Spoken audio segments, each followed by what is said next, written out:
എല്ലാ പ്രിയപ്പെട്ടവർക്കും സ്നേഹവന്ദനം.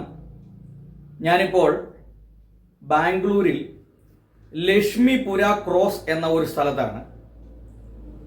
ഇവിടെ ഒരു പ്രിയ അച്ചായൻ്റെ അടുത്താണ്. ഏതാണ്ട് 64 വർഷങ്ങൾക്ക് മുമ്പ് ഇവിടെ വന്ന് താമസം ആരംഭിച്ച ഒരു പ്രിയ അച്ചായനാണ്. ഒരു TPM സഭാ വിശ്വാസിയാണ്. അച്ചായ ഗോസ്പൽ TV UP എന്ന യൂട്യൂബ് ചാനലിലേക്ക് ഹാർദവമായിട്ട് സ്വാഗതം ചെയ്യുന്നു. പിന്നെ എൻ്റെ സ്ഥലം ജന്മസ്ഥലം പത്തനംതിട്ട താലൂക്കില് മേക്കടൂർ എന്ന് പറഞ്ഞ സ്ഥലമാണ്.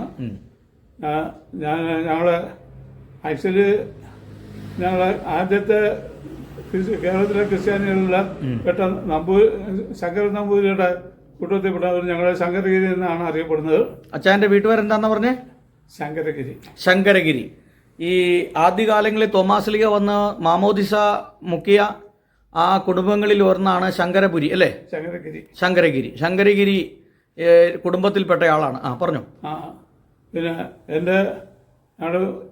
ഞാൻ ജനിച്ചു വളർന്നതെല്ലാം മർത്തോമയിലാണ്. എൻ്റെ അപ്പനും വല്യപ്പനും ഒക്കെ വളരെ കുറച്ച് ഭക്തിയുള്ള ഒരു മനുഷ്യരായിരുന്നു. എൻ്റെ വല്യപ്പൻ 98-ാമത്തെ വയസ്സിലാണ് 98-ാമത്തെ വയസ്സിലാണ് മരിച്ചത്.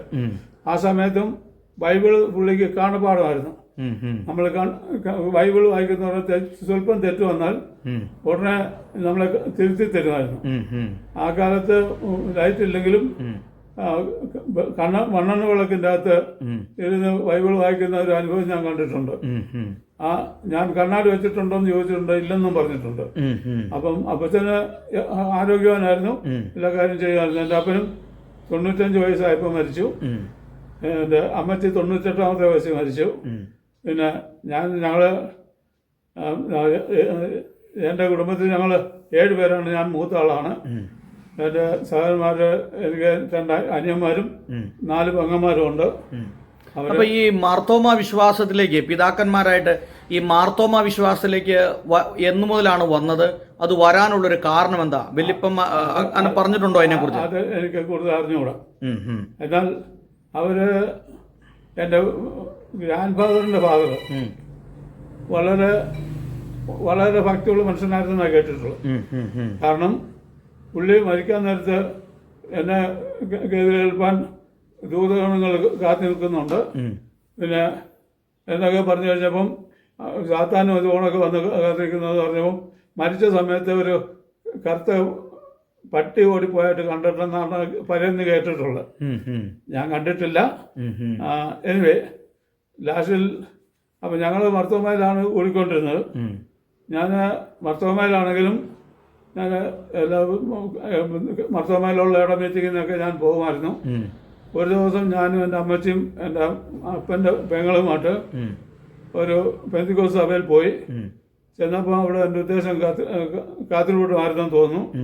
അപ്പോൾ എനിക്ക് എല്ലാവരും ആത്മാവിൽ നിറയുന്നതാണ്. എനിക്ക് വലിയൊരു പാവബോധം തോന്നി. ഞാൻ ദൈവസന്നിധിയിൽ ഇറങ്ങി അവിടെ നിന്ന് കരയാൻ തോന്നിയില്ല. വെളിയിൽ ഇറങ്ങി കരഞ്ഞിട്ടൊക്കെ വന്നു.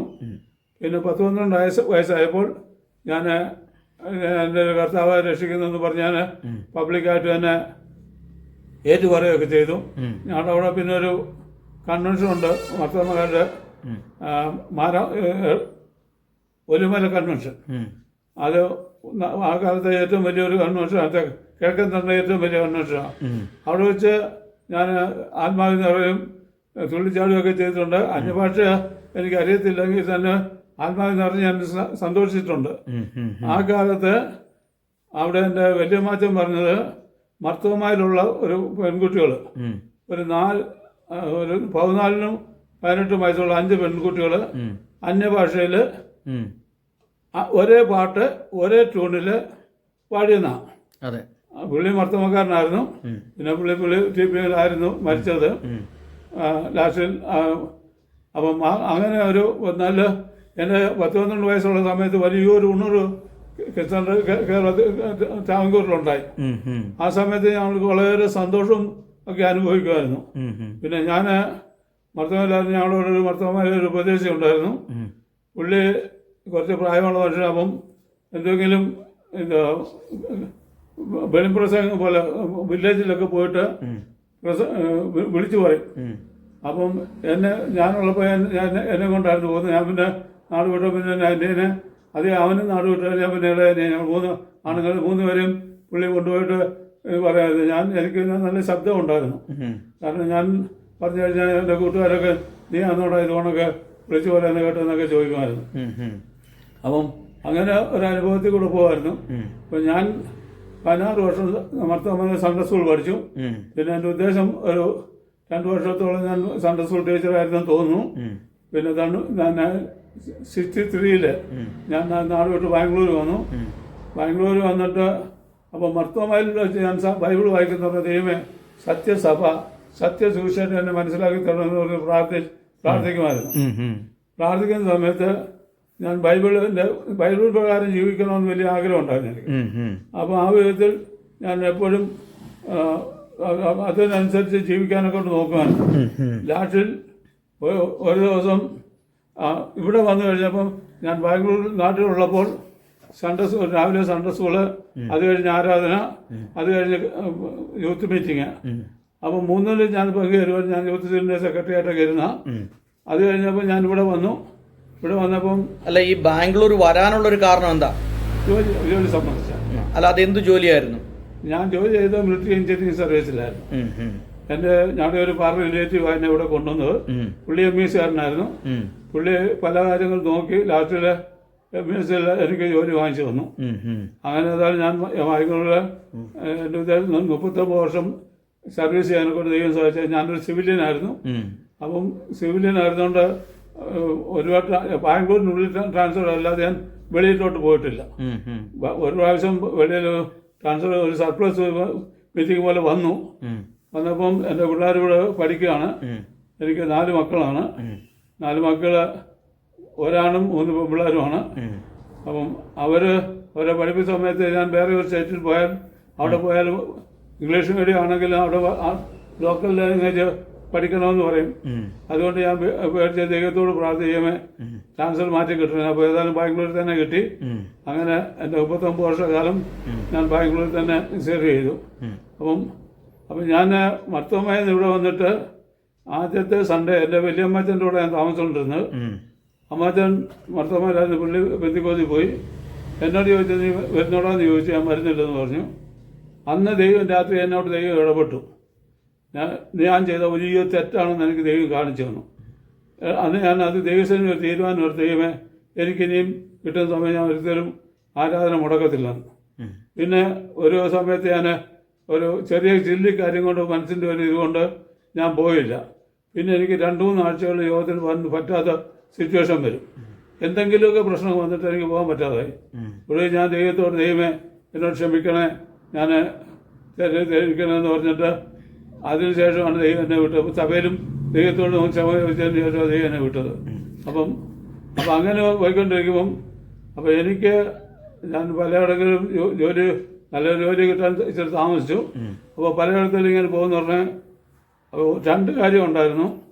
ഒന്ന്, ഒരു ആരാധന സംബന്ധിക്കണം എവിടെയെങ്കിലും. രണ്ടാമത്തെ കാര്യം, ഞാനപ്പോൾ രണ്ടാമത്തെ സഭ എനിക്ക് സത്യസഭ ഏതാണെന്ന് മനസ്സിലാക്കണം. അപ്പോൾ അതുകൊണ്ട് ഞാൻ ദൈവത്തോട് എപ്പോഴും പ്രാർത്ഥിക്കും, ദൈവമേ സത്യസഭയെ ഞാൻ കാണിക്കണേ, സത്യസുവിശേഷം മനസ്സിലാക്കി തരണമെന്ന് പ്രാർത്ഥിക്കുമായിരുന്നു. അപ്പോൾ ഞാൻ എൻ്റെ ഉദ്ദേശം ശരിയാതെ 18 സഭകളിൽ ഞാൻ പോയിട്ടുണ്ട്. ഈ 18 സഭകൾ എന്ന് പറഞ്ഞാൽ പെന്തക്കോസ്റ്റൽ സഭകളാണോ? എല്ലാം ഉണ്ട്, എല്ലാ സഭകളും ഉണ്ട്. യാക്കോബ, CSI, കത്തോലിക്കല്, അതുപോലെ കത്തോലിക്ക, എല്ലാവരും എല്ലാം കൊണ്ട് എൻ്റെ ഉദ്ദേശം ശരിയാണെങ്കിൽ പിന്നെ മിഷൻ, ഇൻഡിപെൻഡന്റ് സഭകൾ ഇതെല്ലാം പോകാമായിരുന്നു. കാരണം 2 കാര്യമാണ്. ഒന്ന്, എൻ്റെ മനസ്സിലുള്ള രീതി വെച്ചിട്ട് എൻ്റെ ഉദ്ദേശമുള്ള ആരാധനയാണ് ശരിയെന്നറിയണം. രണ്ടാമത്തെ കാര്യം, ഒരു ആരാധനയ്ക്ക് എന്നെ എവിടെയും സംബന്ധിക്കാൻ ദൈവത്തിന് തീരുമാനം പാലിക്കണം. ഇത് 2 കാരണം കൊണ്ടാണ് പോയത്. ഒരു ദിവസം ഞാൻ മർത്തോമപ്പള്ളിയുടെ കോമ്പൗണ്ട് വരെ പോയി. മണി അന്നേരം 9 ആയിപ്പോയി. അവിടെ ആരാധന 9 മണിക്ക് 10 വരെയും കുർബാന ഉണ്ടെങ്കിൽ 10:30. അപ്പോൾ ഞാൻ ഈ അരമണിക്കൂറിന് വേണ്ടി ഇവിടെ ഇരിക്കുന്നതെന്ന് പെന്തക്കോസ്തിൽ പോകാൻ മനസ്സിൽ ചിന്തിച്ചു. അപ്പം ചെറുപ്പം തുടങ്ങി ഞാനൊരു അനുഭവം എനിക്കുണ്ടായിരുന്നു.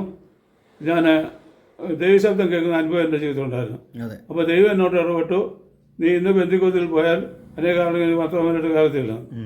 അപ്പം അപ്പം അതിനുള്ളിൽ എനിക്ക് വിശ്വാസ സ്ഥാനം ശരിയാണെന്ന് എനിക്ക് മനസ്സിലായി. രക്ഷിക്കപ്പെടുന്ന സ്ഥാനപ്പെട്ടെന്നാണ്. അപ്പോൾ രക്ഷിക്കപ്പെടുന്ന സ്ഥാനപ്പെടണമെന്നുണ്ടെങ്കിൽ ഞാൻ രക്ഷിക്കപ്പെട്ടതിന് ശേഷം സ്ഥാനപ്പെട്ട ചെറുപ്പത്തിൽ സ്ഥാനപ്പെട്ട. അപ്പോൾ ഞാൻ ദൈവസന്നിധിയിരുന്ന് ദൈവത്തോട് ചോദിച്ചു, ശിഷ്യസ്ഥാനം എങ്ങനെ സഭയിൽ വന്നത്? അപ്പോൾ ദൈവം എനിക്ക് വേണ്ടി പറഞ്ഞു, നമ്മുടെ പൂർവ്വന്മാർ എന്ത് ചോദിച്ചാൽ ഒരു കുഞ്ഞ് മരിച്ചു പോയാൽ അവൻ രക്ഷിക്കപ്പെട്ടില്ല, സ്ഥാനപ്പെട്ടില്ല, അഭിഷേകം പ്രാപിച്ചില്ല. അപ്പം അതിന് ഷോർട്ടസ്റ്റ് വഴി കണ്ടുപിടിച്ചു. കൊച്ചു കൊച്ചുങ്ങളെ പിടിച്ച് വെള്ളത്തിൽ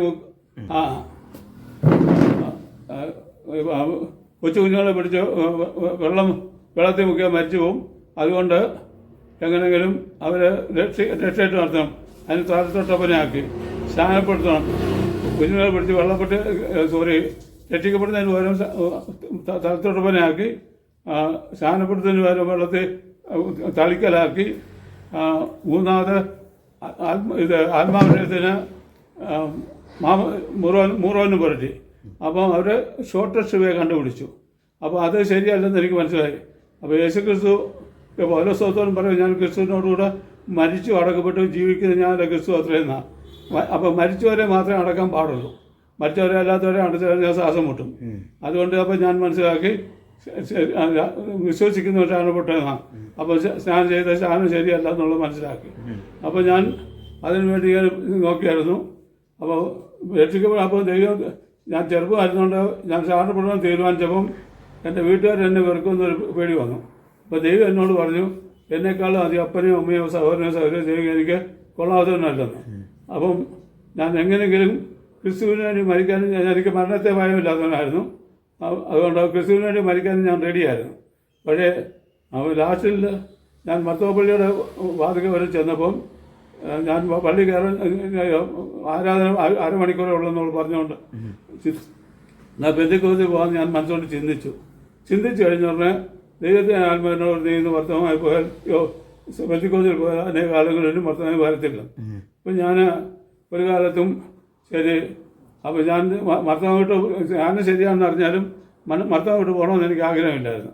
അപ്പോൾ ഞാൻ ദൈവത്തോട്, ദൈവം ഞാൻ ഒരിക്കലും പിന്മാറ്റക്കാരനായാലും വേറെ കർത്താവെന്ന് പ്രാർത്ഥിക്കും, നന്മയ്ക്കല്ല തിന്മയ്ക്ക് വഹിക്കത്തില്ലെന്ന് പറഞ്ഞു. അപ്പോൾ ഞാൻ എങ്ങനെയെങ്കിലും അതിന് നന്മ നടത്തണമെന്ന് പറഞ്ഞ് ഞാൻ പോയി. ഞാൻ ചെന്ന ദിവസം പെന്തിക്കോസ്തിലൊരു ഒരു സ്നാനം ഉണ്ടായിരുന്നു. സ്നാനം എന്ന് പറഞ്ഞു കഴിഞ്ഞാൽ അവിടെ ആരാധനയ്ക്ക് ഒരു തമിഴ് ഒരു ആശാരിക്ക് വേണ്ടി ടാങ്ക് നിറയ്ക്കാൻ മറന്നു പോയി. കാരണം രാത്രി വെള്ളം തുറന്നു വിട്ടെങ്കിൽ ടാങ്ക് നിറയത്തുള്ളായിരുന്നു. ആ സമയത്ത് എന്നോട് പാഷ പറഞ്ഞു, ഇന്നത്തെ സ്ഥാനം അടുത്ത ആഴ്ചത്തേക്ക് മാറ്റി വെച്ചിരിക്കുന്നു എന്ന് പറഞ്ഞു. അപ്പോൾ മീറ്റിംഗ് കഴിഞ്ഞപ്പം ചെങ്ങന്നൂർക്കാരനൊരു പാഷായിരുന്നു. ആ പാഷ ഒരു മാത്യൂസ്, എം ജെ മാത്യു പുള്ളി. അപ്പോൾ എന്നോട് ഒന്ന് ചോദിച്ചത്, നീ രക്ഷിക്കപ്പെട്ടാന്നോ? ഞാൻ പറഞ്ഞു രക്ഷിക്കട്ടെ. എപ്പോഴാണ് സ്ഥാനപ്പെട്ടോ? എപ്പോഴാണ്? ഞാൻ പറഞ്ഞു ചെറുപ്പത്തിലാണ്. ഞാൻ ശിശുവാന് ശരിയല്ലെന്ന് അറിയാൻ ഞാൻ മുട്ടത്തർക്കം പറയുമായിരുന്നു. അപ്പോൾ ദൈവത്തിൻ്റെ ആത്മാവിനോട് ചോദിച്ചു, ഇന്ന് എനിക്ക് കിട്ടിയ നല്ല സന്ദർഭം നീ പാഴാക്കിയാൽ ഇനി ഒരു സന്ദർഭം കിട്ടുമെന്ന്. അപ്പോൾ എനിക്ക് വലിയ ഭയം തോന്നി. അപ്പോൾ പാട്ടോട് ഞാൻ പറഞ്ഞ അടുത്ത ദിവസം ആഴ്ച ഞാൻ സ്ഥാനപ്പെടുന്നുണ്ടായിരുന്നു. അപ്പം അത് 1964 മെയ് 25 തീയതിയാണ്. 25 തീയതി. അപ്പം ഞാൻ ഈ പറഞ്ഞ ആശാരി തിരുവനന്തപുരം ഒരു ഹിന്ദു മിലിറ്ററിക്കാരന്, ചെങ്ങന്നൂർക്കാരനൊരു മർത്തോമക്കാരൻ മിലിറ്ററിക്കാരന്, പിന്നെ ഇവിടുത്തെ IT കമ്പനിയിലെ ഒരു എഞ്ചിനീയർ മോസത്ത് എന്ന് പറഞ്ഞൊരു പിള്ളേർ, ഞങ്ങൾ 5 പേര് സ്ഥാനപ്പെട്ട് കഴിഞ്ഞപ്പം അടുത്ത ആഴ്ച പോയി ഞാൻ ശരി കഴിഞ്ഞ ആഴ്ച സ്ഥാനപ്പെട്ടാന്നല്ലോ എന്ന് പറഞ്ഞ് അവിടെ തന്നെ പോയി. അത് കഴിഞ്ഞപ്പം പിന്നെ ഭാഷ ഇവിടുന്ന് മാത്യൂസ് ഭാഷ ഇവിടുന്ന് ട്രാൻസ്ഫർ പോയായിരുന്നു ഡൽഹിക്ക്, ആന്ധ്രയ്ക്ക്. അപ്പം ആന്ധ്രയ്ക്ക് പോകുന്നുണ്ട്. അപ്പോൾ ഞാൻ പാട്ട് വന്ന് കാണാമെന്ന് പറഞ്ഞാൽ അങ്ങനെ യോഗത്തിനൊക്കെ വരണമെന്നൊക്കെ പറഞ്ഞു. ഞാൻ പറഞ്ഞു, പക്ഷേ നല്ലവനായിട്ട് ജീവിച്ചാൽ പോരെ, കള്ളം പറയാൻ പാടില്ലെന്ന് പറഞ്ഞാൽ വരത്തിലുള്ള അർത്ഥത്തിൽ പറഞ്ഞു. അപ്പോൾ ഞാൻ അത് കഴിഞ്ഞപ്പോൾ ഞാൻ ജോലി ചെയ്യുന്നതും താമസിക്കാത്ത മധ്യത്തിലാണ് TPM. അപ്പം ഞാൻ അവിടെ ആണെങ്കിൽ എല്ലാ ദിവസങ്ങളും ഓരോ മീറ്റിംഗ് ഉണ്ട്. പ്രദേശ് സ്ക്വയർ, സെക്രട്ടറി സ്ക്വയർ, കാതൃകൂട്ടം, കോട്ടയത്ത് പ്രയർ, ബൈബിൾ സ്റ്റഡി, ഇങ്ങനെ ഒരുമാപ്പെട്ട എല്ലാ മീറ്റിങ്ങും ഉണ്ട്. അപ്പോൾ ഞാനുങ്ങൾ താമസിക്കുന്നത് 3 ബാച്ചിലേഴ്സാണ്. ഒന്ന് എൻ്റെ കൂടെ താമസിക്കുന്ന, ഒന്ന് ഭർത്തമക്കാരനും ഒന്ന് ഒരു ഓർത്തഡോക്സുകാരനും. ഞങ്ങളപ്പം അവിടെ പോയ തമാശ പറഞ്ഞിരുന്നുവല്ലോ എന്ന് വെച്ചിട്ട് ഞാൻ അപ്പം യോഗത്തിന് പോകാനെ കൊണ്ടുപോയി. പിന്നെ ഞാനത് തിരിച്ചു പോയുമില്ല. അങ്ങനെ ഇരിക്കുമ്പോൾ എന്നെ ദൈവം ആക്ച്വലി വിളിച്ചത് എൻ്റെ ചെറുപ്പം തുടങ്ങി ഞാൻ വീട്ടിലെ മൂത്ത ആളാണ്. ഒരു ഇത് പറഞ്ഞ അമ്മയുടെ അപ്പൻ്റെ വീട്ടിൽ മൂത്ത ആളിൻ്റെ മൂത്ത മോനാണ്. എന്നെ സാത്താൻ ചെറുപ്പത്തിൽ എന്നെ കൊല്ലാനെ കൊണ്ട് ഒരുപാട് വഴിയൊരുക്കിയിട്ടുണ്ട്. കാരണം എന്താണെന്ന് പറഞ്ഞാൽ എൻ്റെ ഉദ്ദേശം ശരിയാണെങ്കിൽ എനിക്ക് 2, 2.5, 3 വയസ്സുള്ളപ്പം എൻ്റെ തലയിൽ ഒരു തേങ്ങ വീണുന്ന എൻ്റെ അപ്പാച്ചൻ തേങ്ങയിട്ട് എനിക്ക് വേണ്ടി കരിക്കിട്ടതാണ്. ഞാൻ ഓടിപ്പോയത് എടുക്കാനായിട്ട് പോവുകയും ചെയ്തു. എൻ്റെ തലയിൽ വീണു. അതുകൊണ്ട് ഞാൻ വളരെ ഇതായിരുന്നു. പിന്നെ എനിക്കൊരു 3 വയസ്സ് കഴിഞ്ഞപ്പോഴാണെന്ന് തോന്നുന്നു എൻ്റെ കടലിലേക്ക് ഒരു നീര് വന്നു. ഏതാണ്ട് 3 വർഷക്കാലം ഒരിക്കലും അത് പൊറുക്കത്തില്ലെന്ന് വരെ പറഞ്ഞു. കാരണം ലാസ്റ്റിൽ ആ കാലത്ത് കിട്ടാവുന്ന എല്ലാ മെഡിസിനും നോക്കി ഒരു വിധത്തിലും ക്യൂ ആരാതിരുന്നു. അപ്പോൾ എൻ്റെ അപ്പൻ്റെ പ്രായത്തിലുള്ള ആൾക്കാരുടെ മൂത്ത മോനായിട്ട് ഞാനായിരുന്നു. അപ്പോൾ ദേശക്കാരെല്ലാം എന്നെ വളരെ സ്നേഹിക്കുന്നതായിരുന്നു. അപ്പം എൻ്റെ ഫാദറിനോട് പറഞ്ഞു, അവൻ മരിച്ചു പോവും, അവനെ കിട്ടത്തില്ലെന്ന് പറഞ്ഞു. അപ്പം ലാസ്റ്റിൽ ഏതായാലും കൊള്ളാം ഒരുപാട് നോക്കി ഏതായാലും ഒരു വഴിയോട് ഇത് മരുന്ന് വിറ്റുകൊണ്ട് നടന്ന ഒരുത്തൻ അതിലൂടെ പോയപ്പോൾ വിളിച്ച് വരുത്തിയിട്ട് അവർ ഒരു മരുന്ന് തന്നു. തന്നിട്ട് മരുന്ന് തന്നപ്പോൾ ഞാൻ മരിച്ചു പോകുന്നത് കൂടിയത്.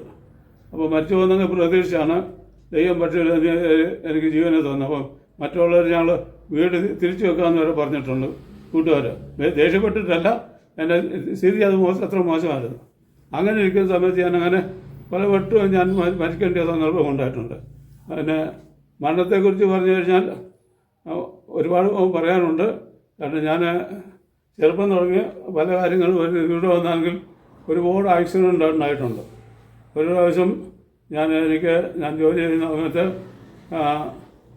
ഒരു സഭയിലൊരു പ്രവചനം ഉണ്ടായി, നീ നിൻ്റെ വീട്ടുകാരെ ശരിയാക്കിയാൽ ഞാൻ നിന്നെ എടുക്കാൻ പോകുന്നു. അപ്പം പേര് പറയാഞ്ഞുകൊണ്ട് ആർക്കാ ചീട്ട് വീണെന്ന് ഞാനും ചിന്തിച്ചു. ആ ഞായറാഴ്ച പറഞ്ഞ് വെള്ളിയാഴ്ച എനിക്കൊരു ആക്സിഡൻ്റ് ആയിട്ട് 4 ദിവസം ഞാൻ കോമയായിരുന്നു. എൻ്റെ തല അതുകൊണ്ട് ഇപ്പോഴും തലയുടെ പകുതി ഭാഗവും മംനസ് ആയിട്ടിരിക്കുക. അപ്പോൾ അതുപോലെ എന്നാൽ അപ്പോൾ എൻ്റെ തല ഓപ്പറേഷൻ ചെയ്യണം.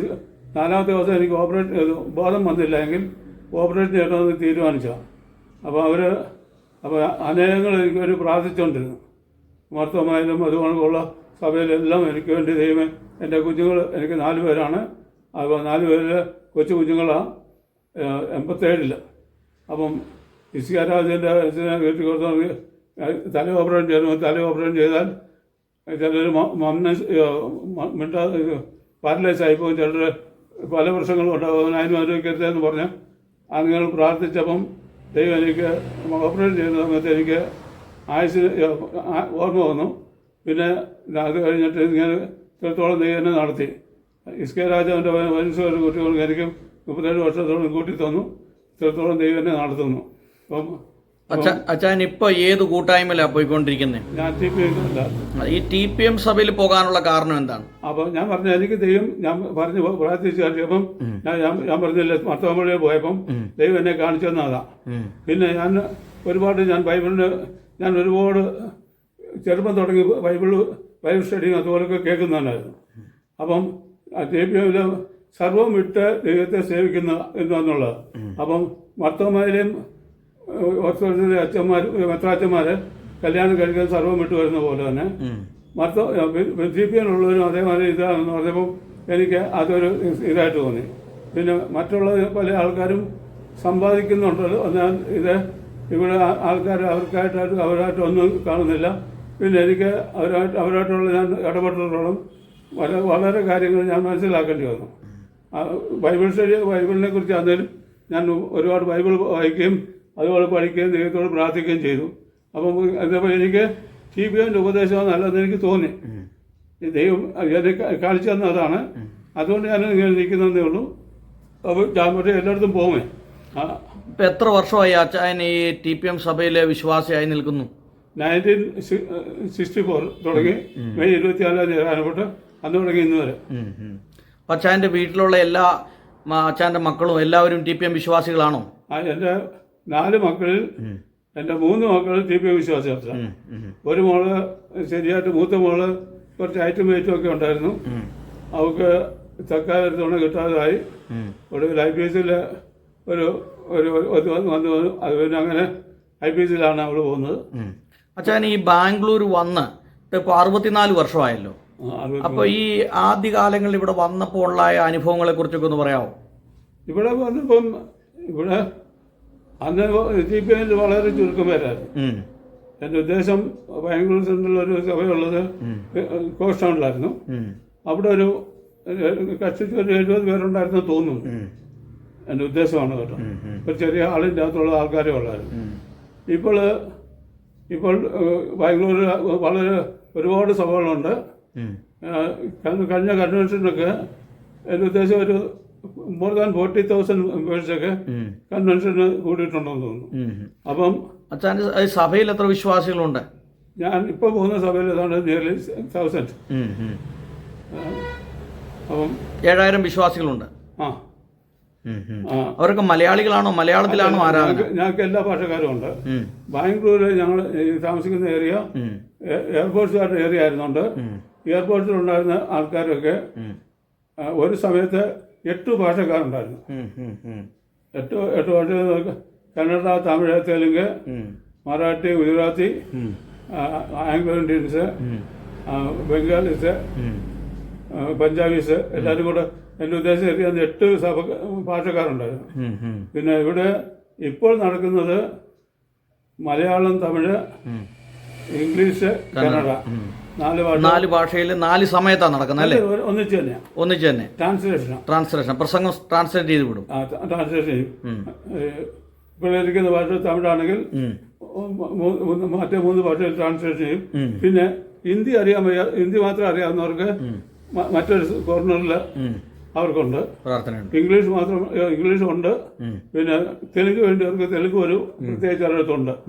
അപ്പം എല്ലാവരും അങ്ങനെ ഒരു കൂട്ടായ്മയാണ് ഞാൻ പോകുന്നത്. ഓക്കെ. അപ്പോൾ ഈ മറ്റുള്ള പെന്തക്കോസ്റ്റൽ സഭകളിൽ നിന്ന് ഈ TPM സഭ ഒരു വ്യത്യസ്തമായിട്ടാണല്ലോ നിൽക്കുന്നത്. അപ്പോൾ അച്ഛൻ അതിൻ്റെ അകത്ത് എന്താണ് ഒരു അഭിപ്രായം പറയാനുള്ളത്? മറ്റുള്ള സഭകളിൽ നിന്ന് എന്തുകൊണ്ട് TPM സഭ വ്യത്യസ്തമായി നിൽക്കുന്നു? അതെനിക്ക് അവരുടെ സർവ്വം ഇട്ടിട്ട് വരുന്നത് കൊണ്ട് ഞങ്ങൾക്ക് സ്വത്ത് വേണ്ട, ഒന്നും വേണ്ട എന്നുള്ള ഒരു ഇതായതുകൊണ്ട് അവർ കുറച്ചുകൂടെ ഇതാണ്. ഞാൻ കല്യാണം കഴിക്കുന്നതിന് മുമ്പ് എനിക്ക് മരണത്തെക്കുറിച്ച് ഭയമില്ലായിരുന്നു. ഞാൻ കല്യാണം കഴിച്ചു കഴിഞ്ഞപ്പം എൻ്റെ പുറകിൽ മറ്റൊരാളുണ്ടല്ലോ എന്നൊരു ഭയം എനിക്ക് വന്നു.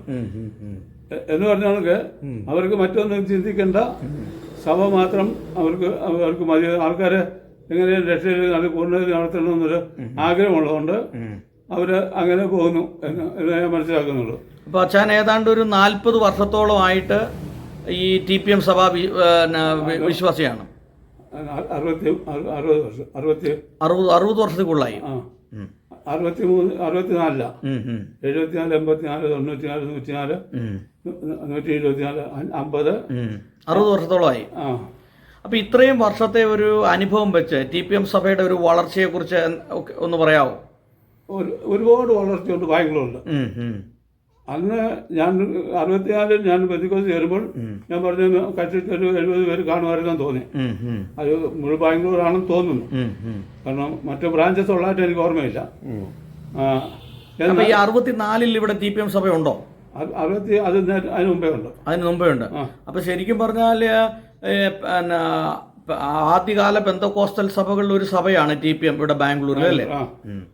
64 മുമ്പേ ഉണ്ട്. കാരണം ഇവിടെ ഉണ്ടായിരുന്ന ഒരാള് ആദ്യം ഞാൻ കേട്ടിട്ടുണ്ട്, ആ ഭാഷയും ഞാൻ കണ്ടിട്ടുണ്ട്. പുള്ളി ഇവിടെ ശിവാജിനഗറിൽ പുള്ളി ഒരു സഭ നടത്തിയിരുന്നതായിട്ട് എനിക്ക് ആ ഭാഷമായിട്ട് ഞാൻ പരിചയപ്പെട്ടിട്ടുണ്ട്.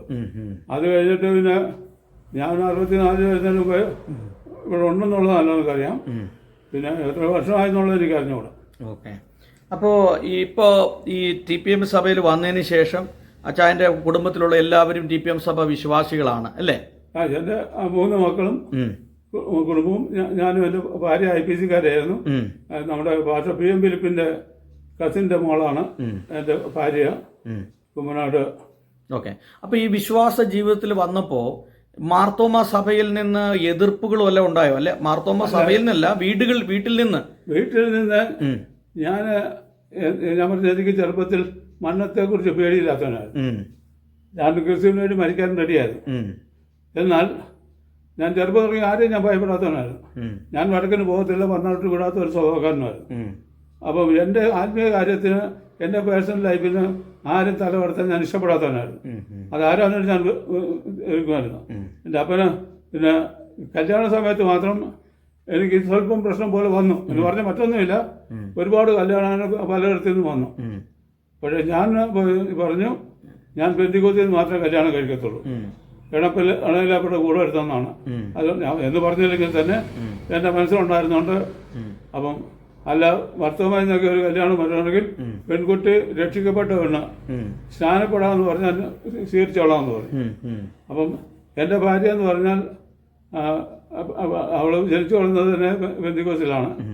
പക്ഷേ ഫിലിമിലൊക്കെ ആദ്യകാലത്തെ IPCയിലെ ആൾക്കാരാണ്, അവരുടെ കുടുംബത്തിൽപ്പെട്ടതാണ്.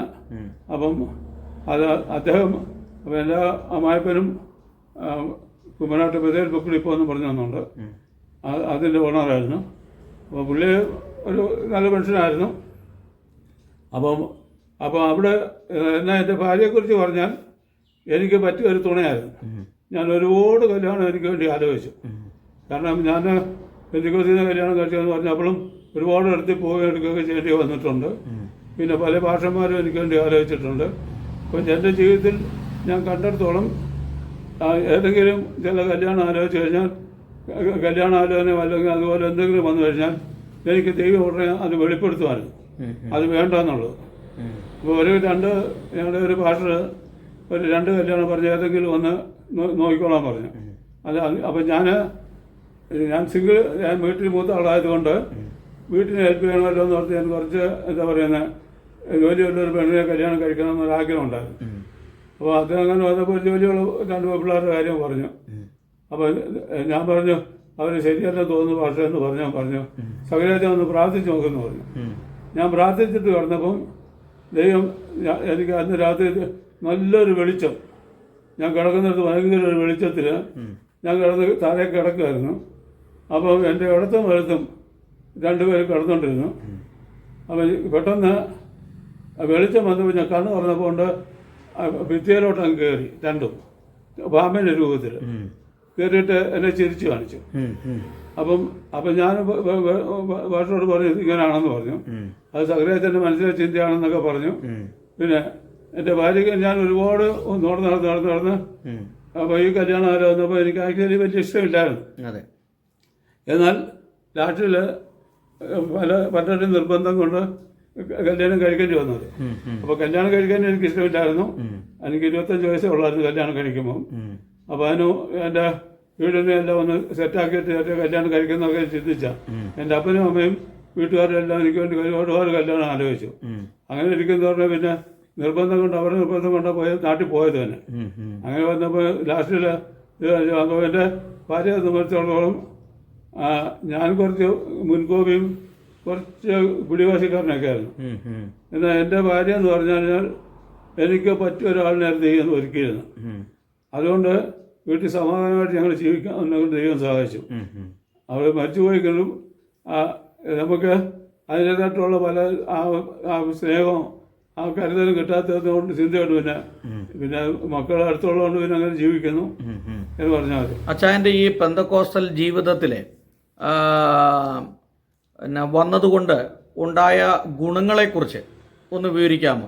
പൊതുവെ മാർത്തോമ സഭയിൽ നിൽക്കുന്ന സമയത്ത് നിന്ന് ഈ പെന്തക്കോസ്റ്റൽ വിശ്വാസത്തിലേക്ക് വന്നപ്പോൾ ഉണ്ടായിട്ടുള്ളതായിട്ടുള്ള അനുഭവം എന്ത് പ്രത്യേകതയാണ് ആ മാർത്തോമ സഭയിൽ നിന്ന് ഈ പെന്തക്കോസ്റ്റൽ സഭയിൽ വന്നപ്പോൾ അച്ചായൻ അനുഭവിക്കാൻ കഴിഞ്ഞത്?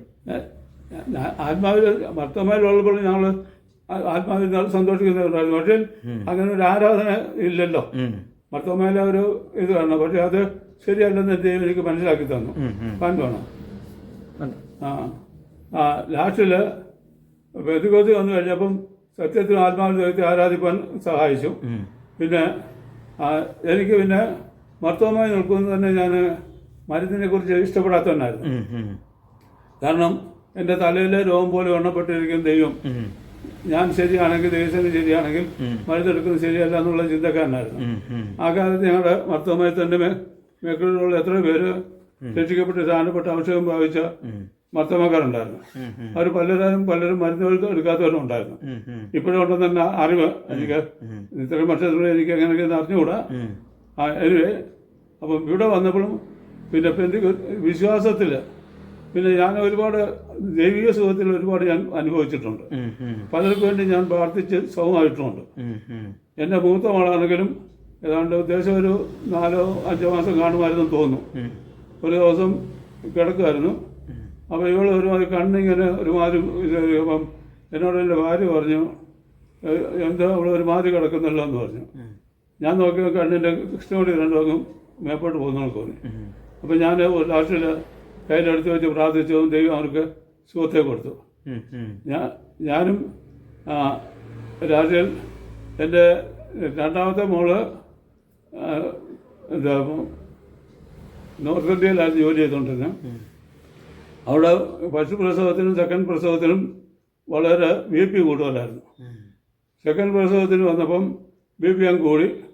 ലാസ്റ്റിൽ കൂടിയിട്ട് അവൾ ഹോസ്പിറ്റലിൽ ജോലി ചെയ്തുകൊണ്ടിരുന്ന ഹോസ്പിറ്റലിൽ അവരെ അഡ്മിറ്റ് ചെയ്തു. ഒടുവിൽ ഡോക്ടർ പറഞ്ഞു ഓപ്പറേഷൻ ചെയ്ത് കുട്ടിയെ എടുക്കണമെന്ന് പറഞ്ഞു.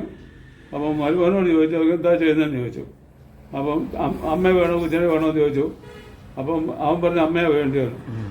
95% നോ ഹോപ്പ്, only 5% ഹിന്ദു ഡോക്ടറുമാണ്. പക്ഷേ ക്രിസ്ത്യൻ ഹോസ്പിറ്റലാണ് ഇതാണ്. അപ്പോൾ ലാസ്റ്റിൽ ഇവള് ഓപ്പറേഷൻ ചെയ്തിട്ട് ഇവള് കോമയിലായി. അപ്പോൾ എനിക്ക് ഫോൺ ചെയ്ത് പറഞ്ഞു ഇവൾക്ക് ഓപ്പറേഷൻ ചെയ്ത് വാന്ന് പറഞ്ഞു. ഞാനും എൻ്റെ ഇളയ മോളന്ന് നേഴ്സിംഗ് പഠിച്ചോണ്ട് BSc നേഴ്സിംഗ് പഠിച്ച് കഴിഞ്ഞെന്ന് തോന്നുന്നു. ആ സമയത്താണ് ഞങ്ങൾ രണ്ടുപേരും കൂടെ പിന്നെ അവിടെ പോയി. 4ാമത്തെ ദിവസം ഞങ്ങൾ അവിടെ ചെന്നു. ഞാനപ്പോൾ ട്രെയിനിലിരുന്ന് പ്രാർത്ഥിച്ചുകൊണ്ടാണ് പോയ ദൈവമേ.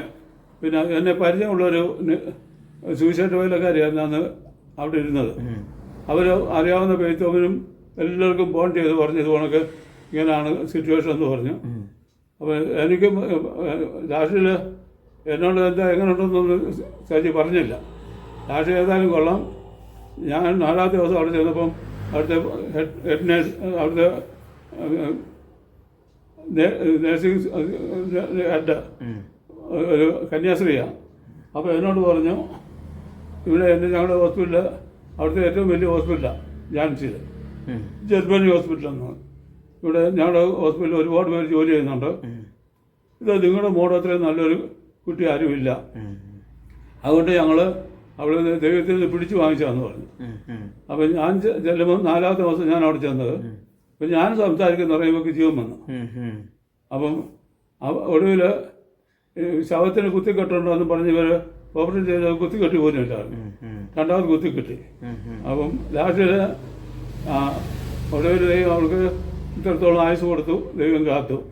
അതുപോലെ തന്നെ എൻ്റെ മോനാണെങ്കിലും എൻ്റെ ഭാര്യ ഒരു സമയത്ത് 5 അസുഖങ്ങൾ ഒന്നിച്ചുണ്ടായി. 73-ൽ. അന്ന് എൻ്റെ മോൻ 1 വയസ്സുണ്ട്. അപ്പം അവന് ഇവൾ വളരെ കഷ്ടത്തിലായിരുന്ന വർഷത്തിലായി 4-5 അസുഖങ്ങൾ ഒറ്റ സമയം വന്നു. നാട്ടിൽ വന്നു കഴിഞ്ഞപ്പോൾ എന്താ ചെയ്യുന്നതെന്ന് ആർക്കും ഒന്നും അറിയാൻ വയ്യാത്തതായി. ഞാനന്ന് വളരെ കഷ്ടപ്പെടുകയും ചെയ്തു. എനിക്ക് പിള്ളേരെ നോക്കണം. ഇവൾ ഹോസ്പിറ്റലിൽ അഡ്മിറ്റായിരുന്നു. അഡ്മിറ്റ് അവിടെ കൊണ്ട് അവൾക്ക് ചാപ്പാട് കൊടുക്കണം, അവിടെ കാര്യങ്ങളൊക്കെ നോക്കണം. ഞാൻ ഒരുപാട് സൈക്കിൾ ഔട്ടുമൊക്കെ ചെയ്താണ് നടത്തിക്കൊണ്ടിരുന്നത്. ആ സമയത്ത് എൻ്റെ അമ്മായിപ്പനും അമ്മായിമ്മയും ഇവിടെ വന്നു. ഇവൾക്കൊണ്ട് എങ്ങോട്ട് അറിയാമെന്ന് വന്നത്. അപ്പോൾ എന്നോട് പറഞ്ഞു കുഞ്ഞുങ്ങളെ ഞങ്ങളങ്ങ് കൊണ്ടുപോയിക്കാമെന്ന് പറഞ്ഞു. ഞാനെത്ര കഷ്ടപ്പെടാൻ എനിക്ക് മറ്റാരും ഉപദ്രവിക്ക് ഇഷ്ടമില്ലാത്തവനാണ്. അപ്പോൾ ഞാൻ പറഞ്ഞു വേണ്ടെന്ന് പറഞ്ഞു. എന്നാൽ മോനെ എന്നാൽ കൊണ്ടുപോകുന്നു പറഞ്ഞു. അവനൊരു വയസ്സേ ഉള്ളൂ. അവൻ്റെ കഷ്ടത്തെ കണ്ടിട്ട് ഞാനും ഇവളും ഇല്ലാത്തപ്പം ഇവനെ അടുത്ത വീട്ടിലെങ്ങാണ് ഞാൻ ഏൽപ്പിച്ചു കഴിഞ്ഞാൽ ഞങ്ങൾ വരുന്നതിന് താമസിക്കുന്ന ഇവനെ ഒരുപാട് വീക്കി പൊട്ടി കരയൊക്കെ ചെയ്യുന്നത്. ഈ കഷ്ടം കാണുമ്പോൾ ഞാൻ ഓർത്തുന്ന ശരിയെന്ന് പറഞ്ഞ് ഞാൻ സമ്മതിച്ചു. ശരിയെന്ന് പറഞ്ഞ് അവരെ കൊണ്ടുപോവുകയും ചെയ്തു. കൊണ്ടുപോയി അവിടെ കഴിഞ്ഞപ്പോൾ അവന് കിഡ്നി ട്രബിള്. കിഡ്നി പോയെന്ന് പറഞ്ഞ ഒടുവിൽ ഞങ്ങൾക്ക് ഒരു മധ്യത്തിൽ ഉച്ച സമയത്ത് ഒരു ടെലിഗ്രാം വന്നു. ഇതുകൊണ്ട് സ്റ്റാർട്ട് ഇമ്മീഡിയറ്റ്ലിയാണ്. അപ്പം ഞാൻ നോക്കിയപ്പം എൻ്റെ ഭാര്യ അപ്പോൾ ഹോസ്പിറ്റലിൽ ബാക്ക് ബോണ് ഇഞ്ചക്ഷൻ ചെയ്തിട്ട് എഴുന്നേക്കാൻ വയ്യാതെ തന്നെ എഴുന്നേക്കാൻ പോലും വയ്യാതെ കിടക്കുക. ഇവൻ മരിച്ചോ ജീവനോടുണ്ടോ എന്ന് എനിക്ക് ഒരു പിടിയുമില്ല. കാരണം ഇവിടുത്തെ സിറ്റുവേഷൻ അറിഞ്ഞിട്ട് അവർ ടെലഗ്രാം ചെയ്തപ്പം എന്തായിരിക്കും സിറ്റുവേഷൻ പേടിച്ചിട്ട് ഞാൻ എൻ്റെ തുണി മാത്രം എൻ്റെ കാര്യം മൂത്ത 2 പിള്ളേരുടെയും തുണിയും ഒന്നിച്ചാക്കി ഒരു പെട്ടിയിലും ഇവളുടെ തുണി, കാരണം പോയി കഴിഞ്ഞാൽ ഡോക്ടർ ഇവൾക്ക് വളരെ കഷ്ടത്തിൽ കിടക്കുന്നതുകൊണ്ട് ഡിസ്ചാർജ് ചെയ്യുമെന്ന് എനിക്ക് പേടി. ഏതായാലും ഇവിടെ തുണി പ്രത്യേകിച്ചും ഒരു ബാഗിൽ വാങ്ങിക്കൊണ്ട് പോയി. അവിടെ ചെന്നപ്പോൾ എനിക്ക് പരിചയമുള്ള നേഴ്സുമാരുണ്ടായിരുന്നു. അവരോട് ഞാൻ ചോദിച്ചപ്പോൾ പറഞ്ഞു ഇത് കണക്ക് ഇങ്ങനെയാണ് സിറ്റുവേഷൻ എന്ന് പറഞ്ഞു കാഷ്വാലിറ്റി സൈൻ ചെയ്തിട്ട് പോകാൻ ഒരു കുഴപ്പമില്ലെന്ന് പറഞ്ഞു. അപ്പോൾ എനിവേ ഞാൻ അവളെ ഒരു വിധത്തിൽ റെയിൽവേ സ്റ്റേഷനിൽ വരാൻ പിന്നെ എൻ്റെ ഒരു കസിൻ ഉണ്ടായിരുന്നു.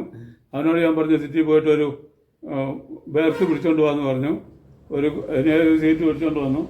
ഞാൻ അവിടുന്ന് എന്താ പറയുന്നത് കന്റോൺമെൻറ്റ് റെയിൽവേ സ്റ്റേഷനിൽ വീൽ ചെയറിലും അങ്ങനെ ഇങ്ങനെയൊക്കെ ഒരു വിധത്തിൽ കൊണ്ട് ട്രെയിനെ കയറ്റി. അപ്പോൾ ഞാനൊരു ബെഡും വാങ്ങിച്ചിട്ട് അങ്ങ് ഇട്ടു. അത് വലിയ പ്രശ്നങ്ങളുണ്ടായിരുന്നെങ്കിൽ തന്നെ ആരും ഇവിടെ സിറ്റുവേഷൻ കണ്ടപ്പോൾ ആരും ഉപദ്രവിച്ചില്ല. അപ്പോൾ ഞാനും കാൽക്കല്ലിൽ ഇരുന്നിട്ടും കുഞ്ഞുങ്ങളെ എങ്ങനെ അവിടെ കിടത്തിയിട്ടൊക്കെ ഒരു വിധത്തിൽ പോയി. അപ്പോൾ ഞാൻ എൻ്റെ കസ്റ്റനോട് പറഞ്ഞു ടെലഗ്രാം ചെയ്തേക്കെന്ന് പറഞ്ഞു. അവൻ ടെലഗ്രാം ചെയ്തപ്പം എൻ്റെ അളിയൻ തിരുവല്ലയിൽ കാറും കൊണ്ടുവന്നു. അപ്പോൾ ഞാൻ അവനോട് ചോദിച്ചു. അപ്പോൾ എൻ്റെ ഭാര്യയോട് ഞാൻ മാത്രം ഒന്നും പറഞ്ഞില്ല. കാരണം പറഞ്ഞു കഴിഞ്ഞാൽ ഒന്ന് ശ്വാസം എടുത്താൽ ഉടനെ ജീവൻ പോകുന്ന എനിക്കറിയാം. അപ്പോൾ ഞാൻ ഇവരോടൊന്നും പറയാതെ പറഞ്ഞു. അപ്പോൾ എൻ്റെ കോബ്രദർ പൂനാരായിരുന്നു, അവൻ വന്നിട്ടുണ്ടായിരുന്നു. അവനോട് ഞാൻ എൻ്റെ ഭാര്യയോട് പറഞ്ഞു ബേക്കുട്ടി വന്നിട്ടുണ്ട്, നീ നാട്ടിൽ പോകുന്നതെന്ന് ചോദിച്ചു. എന്നാൽ പോകാമെന്ന് പറഞ്ഞു. അപ്പോൾ അവൾക്കൊന്നും അറിയാൻ വയ്യാതെ പോകുന്നത്. അപ്പം തിരുവല്ല ചെന്ന് ഇറങ്ങിയപ്പോൾ ഞാൻ അളിയനെ വിളിച്ച് മാറ്റി നിർത്തി ചോദിച്ചു എങ്ങനെ ഉണ്ടോന്ന് ചോദിച്ചു. കുറച്ച് കുറവുണ്ടെന്ന്. അപ്പോൾ ജീവനുണ്ടെന്നുള്ളത് മനസ്സിലായി. അപ്പോൾ ഏതായാലും കൊള്ളാം. അത് കഴിഞ്ഞിട്ട് ഞാൻ ഒരാഴ്ചത്തോളം ഞാൻ അവിടെ നിന്നു. ഒടുവിൽ നിന്നിട്ട് എനിക്ക് ഡ്യൂട്ടിക്ക് വരണം. അപ്പോൾ പല കാരണങ്ങളുണ്ടായിരുന്നു. ഞാനും മറ്റേ കുഞ്ഞുങ്ങളോട് ഞാനിങ്ങ് പോരുകയും ചെയ്തു. ശരി, അത് കഴിഞ്ഞപ്പോൾ ഞാൻ ഇങ്ങോട്ട് പോന്നു കഴിഞ്ഞപ്പോൾ ഇവർക്ക് ഭയങ്കര അസുഖം കൂടി. ഇവള് വളരെ സാധുവായ ഒരു സ്ത്രീയാണ്. മറ്റാരോടും ഒരു വിധത്തിലും ആരോടും പിണക്കം ഉണ്ടാക്കുന്നത് വേണ്ടതല്ല. എന്നാൽ അന്ന് നേഴ്സുമാരൊക്കെ ഇവള് കുത്തുക ഇഞ്ചക്ഷനൊക്കെ ചെയ്യുമ്പോഴായിരിക്കണം മറ്റുള്ള പറഞ്ഞു കേട്ടിട്ടേ ഉള്ളേ. ഇത് കണക്ക് ഇവള് എന്തോ അവരോട് വടക്ക് പോലെ കുത്തണ്ടെന്നൊക്കെ പറഞ്ഞു കാണും. അപ്പോൾ ഡോക്ടറോട് പറഞ്ഞു അവരുടെ കണ്ട് സിറ്റുവേഷൻ നിങ്ങൾക്ക് അറിഞ്ഞൂടെ, അതുകൊണ്ടാണെന്നൊക്കെ പറഞ്ഞു. അപ്പോൾ ഒന്നുമില്ലാതെ കിടക്കുന്ന സമയത്ത് ഇവള് രാത്രിയിൽ ഒരു ദിവസം പ്രാർത്ഥിച്ച് ചെയ്യുമേ എൻ്റെ കുഞ്ഞിനെ മോനെ അറ്റ്ലീസ്റ്റ് 20 വയസ്സ് വരെ വളർത്താനെങ്കിൽ എനിക്ക് ജീവനെ തരണേ. അപ്പം രാത്രി ഒരു 4 മണിയോടുകൂടെ ഒരു സൂര്യനേക്കാളും പ്രകാശത്തിലൊരാൾ ഇവർക്ക് പ്രത്യക്ഷമായി. അവന് ഇവിടെ ബാക്കിൽ ബോണായിരുന്നു വലിയ പ്രശ്നമുള്ളത്. അവിടെ തൊട്ട് പ്രാർത്ഥിച്ച് ആശീർവാദം പറയുന്നതായിട്ട് ഒരു ദർശനം കണ്ടു. ഇവളപ്പോൾ അമ്മച്ചി അടുത്തുണ്ടായിരുന്നു. അപ്പോൾ അമ്മച്ചിയോട് ചോദിച്ചപ്പോൾ ആരോ ഒന്ന് പ്രാർത്ഥിച്ചതെന്ന് ചോദിച്ചു. നീ സ്വപ്നം കണ്ടായിരിക്കുമെന്ന് പറഞ്ഞു. അടുത്ത ദിവസമായപ്പം ദൈവത്തിന് അത്ഭുതം, ഡോക്ടർമാർക്കെല്ലാം അത്ഭുതം എങ്ങനെ രക്ഷപ്പെട്ടത്. ലാസ്റ്റിൽ അങ്ങനെ അവൾ രക്ഷിച്ചു. പിന്നെ ഇളയ മോളാണെങ്കിലും ഒരു 10-18 വയസ്സ് വരെ വളരെ കഷ്ടത്തിൽ കഴിഞ്ഞു. ദൈവം അവളെ രക്ഷിച്ച് ഇത്രത്തോളം നടത്തി. പിന്നെ അപ്പം ഞങ്ങളുടെ ജീവിതത്തിൽ ഞാനും എൻ്റെ ഭാര്യയും 4 മക്കളും 5 കൊച്ചുമക്കളും മരിച്ചിട്ട് രക്ഷപ്പെട്ടതാണ്. പിന്നെ അത് കഴിഞ്ഞിട്ട് പിന്നെ പല പ്രശ്നങ്ങൾ കൂടി ഞങ്ങൾ പോയി. ബാംഗ്ലൂരിലും വളരെ കഷ്ടം അനുഭവിക്കേണ്ടി വന്നു. എന്നാൽ ദൈവത്തിന് ഇത്രത്തോളം കൊണ്ടുവന്നു. ആരംഭകാലത്തിൽ ഈ പെന്തക്കോസ് വിശ്വാസത്തിലേക്ക് വന്നതിന് ശേഷം ഒരുപാട് കഷ്ടതയിലൂടെ കടന്നുപോയി. പലരിൽ നിന്നും നിന്ദകളും പരിഹാസങ്ങളും ഒക്കെ കേൾക്കേണ്ടതായിട്ട് വന്നു. ആ കാലത്തെ സുവിശേഷ പ്രവർത്തനവും ഇന്നത്തെ കാലത്തെ സുവിശേഷ പ്രവർത്തനവും, ആ കാലത്തെ ആത്മീയതയും ഈ കാലത്തെ ആത്മീയതയും തമ്മിലൊന്ന് താരതമ്യം ചെയ്ത് നോക്കുമ്പോൾ അച്ചായൻ എന്താണ് തോന്നുന്നത്? അല്ല, ഒരു കാര്യമുണ്ട്. എനിക്കങ്ങനെ ഞാൻ പറഞ്ഞില്ല, എൻ്റെ ആത്മീയ കാര്യത്തിന് ആരും ഇടപെടാൻ ഞാൻ ഇഷ്ടപ്പെടത്തന്നെ. എൻ്റെ കാര്യത്തിൽ എൻ്റെ കാര്യത്തിൽ ഞാൻ എൻ്റെ ജോലി ആവുന്നത്ര ഭംഗിയോട് ചെയ്യുമായിരുന്നു. മറ്റൊരാൾ എൻ്റെ എൻ്റർപ്രൈസ് ചെയ്ത് കഴിഞ്ഞാൽ ഞാൻ ഓഫീസർമാരാണെന്ന് ഞാൻ വിട്ടുകൊടുക്കത്തില്ലായിരുന്നു. ഞാൻ പറഞ്ഞത് നിങ്ങൾ എന്തെങ്കിലും തെറ്റ് കണ്ടാൽ തെറ്റ്, പല കാര്യങ്ങൾക്കും ചിലപ്പം എന്തെങ്കിലും വാക്കുകൾക്ക് ഉണ്ടായിട്ടുണ്ടെങ്കിൽ ഞാൻ അവരും നിങ്ങൾ കൂടുതൽ ശമ്പളം വാങ്ങിക്കുന്നത് you are getting more payment. I am getting less payment, that's all. We are both are government employees എന്ന് പറഞ്ഞ് ഞാൻ അങ്ങ് ഇവിടത്തെ ഉള്ളായിരുന്നു. അതെന്ന് പറഞ്ഞുകൊണ്ട് ഞാൻ എൻ്റെ കാര്യത്തിന് പിന്നെ എനിക്ക് എൻ്റെ വീട്ടിൽ നിന്നൊന്നും ഒരു പ്രശ്നം ഉണ്ടാകേണ്ടി വന്നിട്ടില്ല. കാരണം ഞാൻ സ്റ്റഡമെൻ്റായിരുന്നു. അതുകൊണ്ട് പിന്നെ ആത്മീയ കാര്യത്തിൽ അന്ന് ഒരുപാട് പ്രശ്നങ്ങൾ കൂടെ സമയം ഉണ്ടായിരുന്നെങ്കിൽ തന്നെ TPN ഇവിടെ ഒരുപാട് അനുഗ്രഹിച്ചു. കാരണം ഒരു സമയത്ത് കഷ്ടതയിൽ കൂടെ ഒരുപാട് പേര് പോയിട്ടുണ്ടെങ്കിലും ഒരുപാട് ആൾക്കാർ പട്ടിണിയൊക്കെ ഉണ്ടായിരുന്നു. എനിക്ക് അറിയാവുന്ന പല കാര്യങ്ങളുണ്ട്. എന്നാൽ ഇന്നും ദൈവം ഇവിടെയൊക്കെ ഈ 10 ഞാൻ പറഞ്ഞ കഴിഞ്ഞ കൺവെൻഷന് 40,000 പേര് വന്നെങ്കിലും അവർക്ക് വെളുപ്പിനെ 4 മണിക്ക് കാപ്പി, 5 മണിക്ക് കാപ്പി, പിന്നെ അത് കഴിഞ്ഞിട്ട് കുളിച്ചൊക്കെ വരുമ്പോഴത്തേക്ക് 6:30-7 മണിയാകുമ്പം ബ്രേക്ക്ഫാസ്റ്റ്. അത് കഴിഞ്ഞ് നേരം ബ്രേക്ക്ഫാസ്റ്റ് കൊടുത്തിട്ട് പിന്നെ മീറ്റിംഗ് 9 മണിക്ക് മീറ്റിംഗ് തുടങ്ങിക്കഴിഞ്ഞാൽ 1 മണി വരെ ഉണ്ടെങ്കിൽ 2 മണിയാകുമ്പോഴത്തേക്ക് ആഹാരം, 4 മണിയാകുമ്പോൾ ചായ, പിന്നെ 4 മണി 5 മണിക്ക് ചായ എന്തെങ്കിലും കഴിക്കാനും കൊടുക്കും. പിന്നെ വൈകിട്ട് മീറ്റിംഗ് കഴിയുന്ന ഉടനെ എല്ലാവർക്കും ആഹാരം. അപ്പം ഇങ്ങനെയൊക്കെ എന്തെങ്കിലും 10 പൈസ പോലും ആരോടും ചോദിച്ചു വാങ്ങിക്കുന്നില്ല. അപ്പം ഇവിടെ ചില ഇവിടുത്തെ സെൻട്രൽ പെയ്ത്തം എന്ന് പറഞ്ഞു കഴിഞ്ഞാൽ ആദ്യം ചെറിയൊരു പെയ്ത്തമായിരുന്നു. ഒടുവിൽ ആദ്യകാലത്ത് 1.5 ലക്ഷം രൂപയ്ക്ക് ആദ്യം ഒരു ഭാഷ സ്ഥലം വാങ്ങിച്ചു. അന്ന് ഞങ്ങൾക്ക് അത്ഭുതം തോന്നി എങ്ങനെ ഉണ്ടാക്കിയെന്ന്. അത് കഴിഞ്ഞിട്ട് അത് സ്ഥലം പോരാതെ വന്നപ്പം അതിനടുത്ത് മറ്റൊരു സ്ഥലം വാങ്ങിച്ചു. ആദ്യം 3 ഏക്കർ വാങ്ങിച്ചു. പിന്നെ ഇപ്പം എൻ്റെ ഉദ്ദേശം ശരിയാണെങ്കിൽ 11 ഏക്കർ ഉണ്ടെന്ന് തോന്നുന്നു. 10 ഏക്കർ 11 ഏക്കർ കാണും. എക്സാക്റ്റ് ആരും പറയുന്നില്ല. അത് ബോധേടല്ല. കാരണം അവരുടെ കാര്യങ്ങളായി ആരോടും 10 പൈസ ചോദിച്ചു വാങ്ങിക്കുന്നില്ല. പിന്നെ കൊടുക്കാവുന്നവർക്ക് കൊടുക്കും. അങ്ങനെ ദൈവം നടത്തുന്നുണ്ട്. ആത്മീയകാര്യത്തിൽ അവിടെ പൊതുവെ എല്ലാവരും കുറച്ച് തീഷ്ണതയുള്ളവരാണ് എന്നെ പറയാനൊക്കെ തോന്നും. പിന്നെ പൊതുവെ ഈ അച്ചായന്റെ ഈ 83 വയസ്സോട് വരെയുള്ള ജീവിതത്തില് ദൈവമായിട്ടുള്ള ഒരു ബന്ധത്തെക്കുറിച്ചൊക്കെ പറഞ്ഞല്ലോ. അപ്പൊ പൊതുവെ ഈ ചെറുപ്പക്കാരായിട്ടുള്ള ആളുകളോടും ഈ വിശ്വാസത്തിൽ നിലനിൽക്കുന്നവരോടും ഇത്രയും പ്രായമുള്ള ഒരു വ്യക്തി എന്ന നിലയിൽ എന്ത് ഉപദേശമാണ് അല്ലെങ്കിൽ എന്ത് സന്ദേശമാണ് പറയാനായിട്ടുള്ളത്? ഞാൻ ചെറുപ്പം തുടങ്ങി ഞാനൊരു ബുക്ക് വായിക്കുക ഒക്കെ ചെയ്തപ്പം ഒരു പെൺകുട്ടി ഒരു ദിവസം ഒരു വൈകിട്ട് സമയത്ത് ഒരാളിനോട് സുവിശേഷം പറഞ്ഞു. അവൾ സുവിശേഷം പറയണമെന്നൊരു നിർബന്ധമുള്ളവളായിരുന്നു. അത് പറഞ്ഞപ്പം ആ മനുഷ്യൻ രക്ഷിക്കപ്പെട്ടെന്നും പറഞ്ഞ് ഞാനൊരു ബുക്കിൽ വായിക്കുകയോ കേൾക്കുകയോ ചെയ്തിട്ടുണ്ട്. അപ്പം ഞാൻ എങ്ങനെ ഒരു ദിവസം ഒരാളോടെങ്കിലും സുവിശേഷം പറയണമെന്നൊരു ചിന്തക്കാരനായിരുന്നു. അപ്പോൾ ഞാൻ ഒരുപാട് പേരോട് സുവിശേഷം പറയുമായിരുന്നു. ഞങ്ങളുടെ വേണ്ടപ്പെട്ട് ഞാൻ പറഞ്ഞപ്പോൾ ഒരുപാട് പേര് സ്ഥാനപ്പെട്ട വന്നിട്ടുണ്ട്. എല്ലാവരും എൻ്റെ അനിയനും അളിയന്മാരും ഒക്കെ രക്ഷിക്കപ്പെട്ടിട്ട് അവർ പിന്നെ മർദ്ദമായി പോകുന്നുണ്ടോ എന്നുള്ള വാസമാണ്. അതെന്താന്ന് എനിക്ക് പറയാൻ വയ്യ. അവർ സിറ്റുവേഷൻ പിന്നെ ഒരു കാര്യങ്ങളൊക്കെ ചെയ്തിട്ടുണ്ട്. പിന്നെ പറയുന്ന എന്നെ കൊണ്ട് ദൈവം പല രോഗികൾക്ക് സുഖം കൊടുത്തിട്ടുണ്ട്. കാരണം ഞാൻ മിലിറ്ററി ക്വാർട്ടേഴ്സിൽ ഒരിക്കൽ ക്യാമ്പിനകത്തൊരു ദിവസം ഇരുന്നപ്പം ഒരു പയ്യൻ കിടന്ന് കഷ്ടപ്പെടുന്നു. അതുപോലെ കഷ്ടപ്പെടുന്ന ഒരാൾ ഞാൻ കണ്ടിട്ടില്ല. ഞെളിപിരി കൊള്ളുന്നു കിടന്നു. അപ്പം അവിടെ ഒരുപാട് പാമ്പൊക്കെ ഉള്ള. അപ്പം ഞാൻ ചോദിച്ചു എന്ത് പറ്റിയെന്ന് ചോദിച്ചു.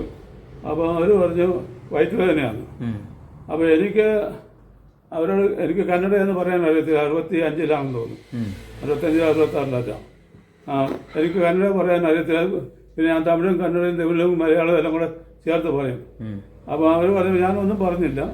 ഞാൻ ഇവൻ്റെ മേൽ കൈ വെച്ചിട്ട് കണ്ണോട് ഞാൻ ഹൃദയത്തിൽ പ്രാർത്ഥിക്കുന്നുണ്ടായതും ഞാൻ എന്താ ചെയ്തതെന്ന് അവർക്ക് അറിഞ്ഞുകൂടാ. അത് കഴിഞ്ഞപ്പോൾ എന്നോട് പറഞ്ഞു അവിടുന്ന് MI റൂമിൽ നിന്ന് മരുന്ന് വാങ്ങിച്ചു കൊടുക്കാൻ പറഞ്ഞു.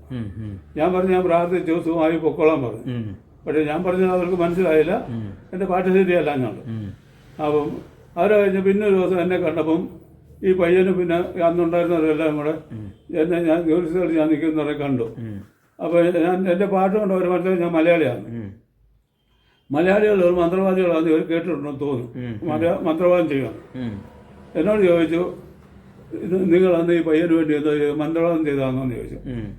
ഞാൻ പറഞ്ഞു, അപ്പം ഞാൻ പറഞ്ഞു എനിക്ക് മന്ത്രവാദമൊന്നും അറിയത്തില്ല, ഞാൻ യേശു ക്രിസ്തുവിനകത്ത് പ്രാർത്ഥിച്ചാണ് എന്നൊക്കെ പറഞ്ഞു. അപ്പോൾ കുറച്ച് പാട്ടുകാർ ശരിയായ ഞാൻ കുറച്ച് വളച്ച് പറഞ്ഞു. അപ്പോൾ ഈ പയ്യൻ മാത്രം എന്നെ നോക്കി നിൽക്കുക. ഇവർക്ക് പക്ഷേ ക്രിസ്ത്യാനിയെന്ന് പറഞ്ഞാൽ വലിയ എതിർപ്പുള്ളവരാണ്. ക്രിസ്ത്യനാണെന്ന് ചോദിച്ചു. ഞാൻ പറഞ്ഞു ആണെന്ന് പറഞ്ഞു. അപ്പോൾ ഇവനോട് പറഞ്ഞു വാന്ന് പറഞ്ഞു. ഇവന് അവൻ്റെ കഷ്ടതയെ സംബന്ധിച്ച് ഞാൻ തൊട്ട് കഴിഞ്ഞ് അവർക്ക് തൊട്ടന്നേ അറിയത്തുള്ളൂ.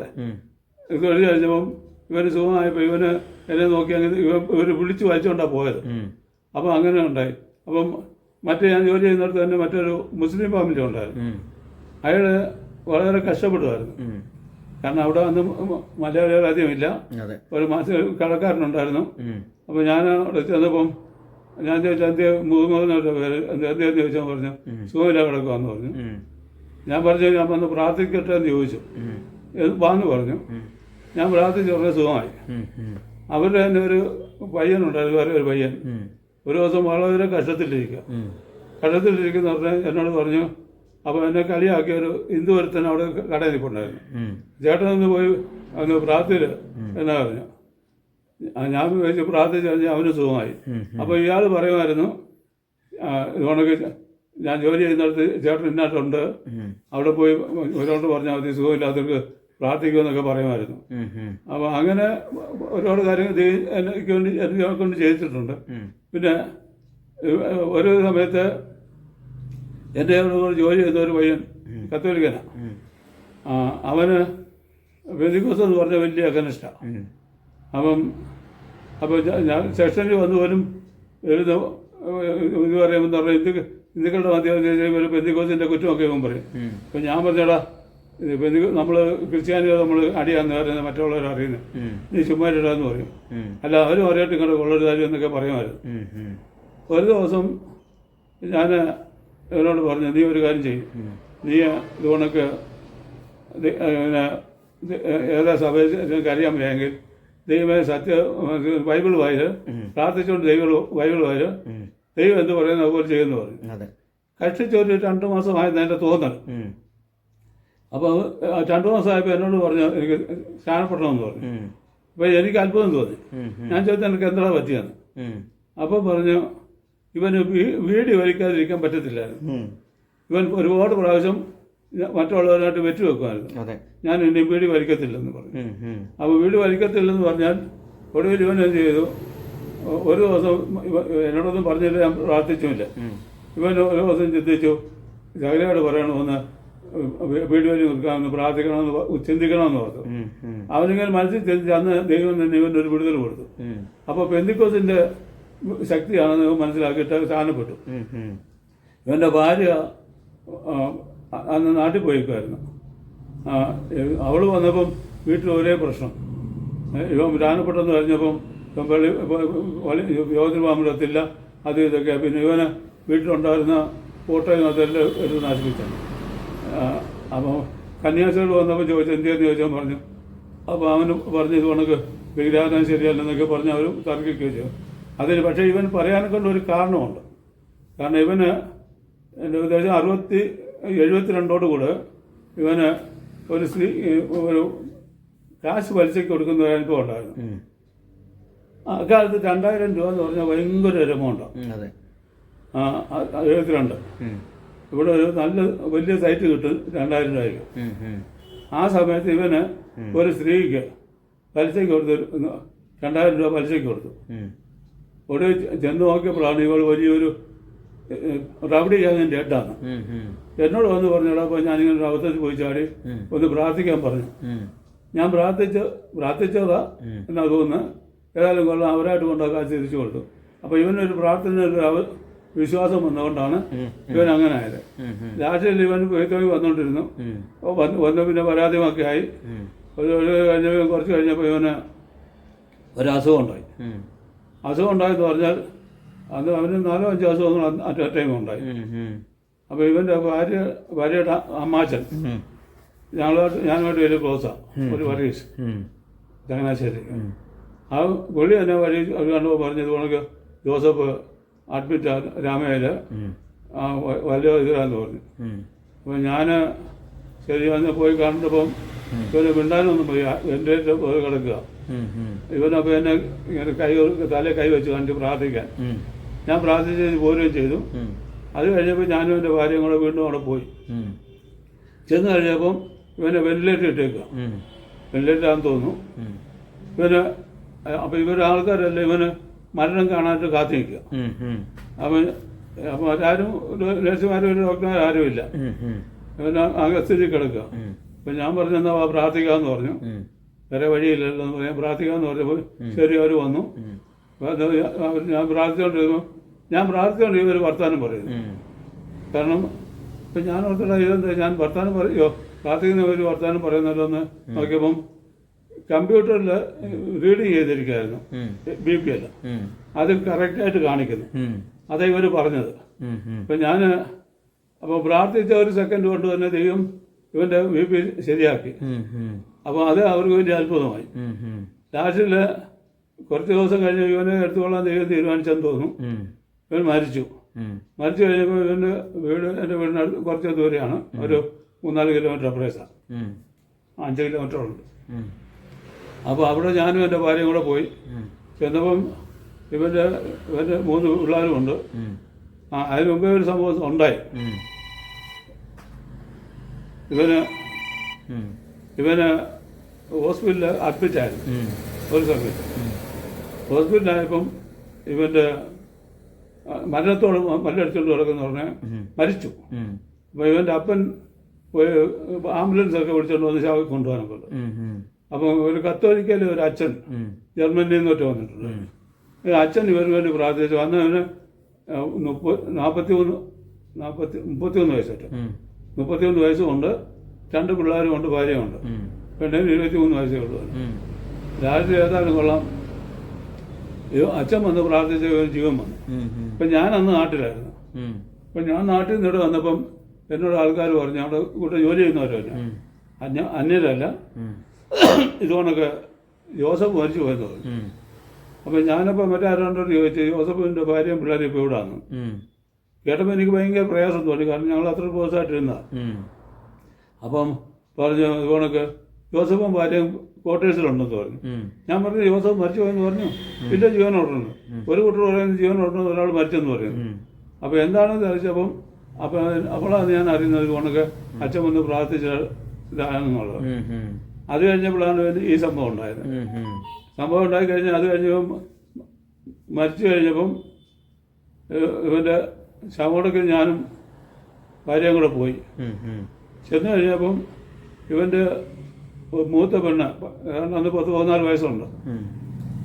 പിന്നെ ഇവൻ്റെ ഇവൻ്റെ അളിയന്മാർ 2 പേര് ഇടത്തും വലത്തും നിന്ന് കെട്ടിക്കൊണ്ട് മസാലത്ത് വന്നിട്ട് വീടുമായിട്ട് മസാല അടുത്തടുത്ത്.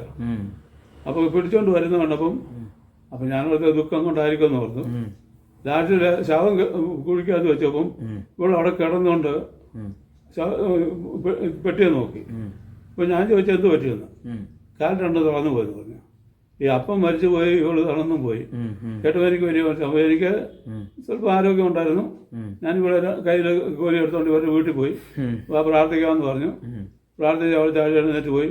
ഇപ്പം കഴിഞ്ഞിടയ്ക്ക് ഞാൻ കണ്ടു 2 പിള്ളേരും കാര്യം ഭർത്താവായിട്ടൊക്കെ സന്തോഷമായിട്ട് ജീവിക്കുന്നു. അപ്പം ദൈവം അങ്ങനെ അത്ഭുതം ചെയ്തിട്ടുണ്ട്. ഓക്കെ. അപ്പോൾ അച്ചായൻ്റെ ഈ സ്വന്തക്കാർ ബന്ധുക്കാരായിട്ടുള്ള ആളുകളൊക്കെ ഈ പെന്തക്കോസ്റ്റൽ വിശ്വാസത്തിൽ എത്ര ആളുകളുണ്ട്? എൻ്റെ പാസ്റ്റർമാർ ആരെങ്കിലും ഉണ്ടോ? മറ്റുള്ള സഭകളിൽ പാസ്റ്റർമാർ ആരെങ്കിലും ഒക്കെ ഉണ്ടോ? എൻ്റെ വീട്ടിൽ എൻ്റെ അമ്മയുടെ അനിയത്തിയുടെ വീട്ടിൽ ഒരാൾ, അമ്മയുടെ എൻ്റെ ഫസ്റ്റ് കസിൻ അമ്മയുടെ അനിയത്തിയുടെ മോൻ ഒരു ഭാഷ. പിന്നെ അവർ കുടുംബമായിട്ട് ഒരു പെന്തക്കോസ്തിലാണ്. പിന്നെ എൻ്റെ വീട്ടിൽ ഉണ്ടെന്ന് പറയാൻ എൻ്റെ വീട്ടിലായിട്ട് എൻ്റെ ഒരു പെങ്ങള് കുടുംബമായിട്ട് പെന്തക്കോസ്തിലാണ്. അച്ചായനിപ്പം റിട്ടയർഡ് ആയിട്ട് എത്ര വർഷമായി? 2002. എന്ത് ജോലിയായിരുന്നു ചെയ്തുകൊണ്ടിരുന്നത്? ആർമിയിലായിരുന്നു അല്ലേ? ആർമിയിലല്ല, സിവിലിയനായിരുന്നു. ഇത് ഇലക്ട്രിക്കൽ ഡ്രാഫ്റ്റ്സ്മാനായിട്ടാണ് റിട്ടയർഡ്. Master craftsman electrical. അപ്പൊ ഇപ്പൊ എല്ലാ ഞായറാഴ്ചയും ആരാധനയ്ക്കൊക്കെ പോകുന്നുണ്ടോ? സാധാരണ പോകാത്ത ദിവസങ്ങൾ ചുരുക്കമാണ്. അത്ര വയ്യാന്ന് പറഞ്ഞാൽ എന്തെങ്കിലും പ്രശ്നമുണ്ടെങ്കിൽ മാത്രമേ, അത് വളരെ ചുരുക്കമാണ്, എങ്ങനെങ്കിലും പോകാൻ നോക്കും. പിന്നെ അപ്പൊ അച്ചായന്റെ ജീവിതത്തിൽ ഇത്രയും നാളത്തെ ഒരു അനുഭവത്തിൽ TPM സഭയാണ് അച്ചായനെ സംബന്ധിച്ചിടത്തോളം ഏറ്റവും സന്തോഷകരമായി തോന്നിയതും പ്രാർത്ഥനയ്ക്ക് അച്ചായൻ പോകാൻ ഇഷ്ടപ്പെടുന്നതും അല്ലേ? എന്നല്ല, ഞാൻ എല്ലായിടത്തും പോകും. എന്താന്ന് പറഞ്ഞാൽ ഞാൻ മനസ്സിലാക്കിയെടുത്തോളം എന്റെ ദാസനെന്ന് ഓർത്തിട്ട് ഒരു ദിവസം പച്ചവെള്ളം കൊടുത്താലും അവന് വിരോധിക്കരുതെന്ന്. അപ്പൊ ഞാൻ എല്ലാ സഭക്കാരോടും, പൊതുവെ ഇവിടെ എല്ലാ സഭക്കാരും എല്ലാ ആൾക്കാരോടും, എസ്പെഷ്യലി എല്ലാവരോടും ഞാൻ സുവിശേഷം പറയുന്നുള്ള വാസമാണ്, ആവുന്നത്രത്തോളം പറയുന്നുള്ള വാസമാണ്. പിന്നെ ലാസ്റ്റിൽ എന്താന്ന് പറഞ്ഞാൽ ഒരു വിധത്തിലും ഭട്ടന്മാരോടൊക്കെ അതുകൊണ്ട് വിശ്വാസികളോട് ഞാൻ സ്നേഹമായിട്ട് ഇടപെടുത്തുള്ളൂ.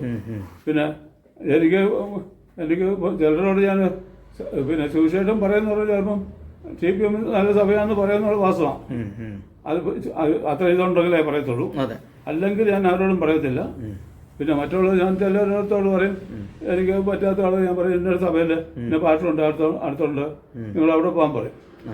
പിന്നെ അതിനത്ര ഒരു ദിവസം ഒരാളോടൊക്കെ സുവിശേഷം പറയണമെന്ന് ആഗ്രഹമുണ്ട്. പിന്നെ എല്ലായിടത്തും എല്ലാപ്പോഴും സാധിച്ചെന്ന് വരത്തില്ല. അതിനത്ര എല്ലാവരോടും ഒരേ അല്ല ടാക്ട് കൊടുക്കാൻ, ടാക്ടല്ലേ ഇപ്പം ബൈബിളൊക്കെ കൊടുക്കാവുന്നവർക്ക് ബൈബിൾ കൊടുക്കും. ഓക്കെ, എന്തായാലും അച്ചായനെ ദൈവം ധാരാളമായിട്ട് അനുഗ്രഹിക്കട്ടെ. ഒരു വാക്ക് പ്രാർത്ഥിച്ച് നമുക്കിത് അവസാനിപ്പിക്കാം. അച്ചായൻ ഒരു വാക്ക് പ്രാർത്ഥിച്ചു.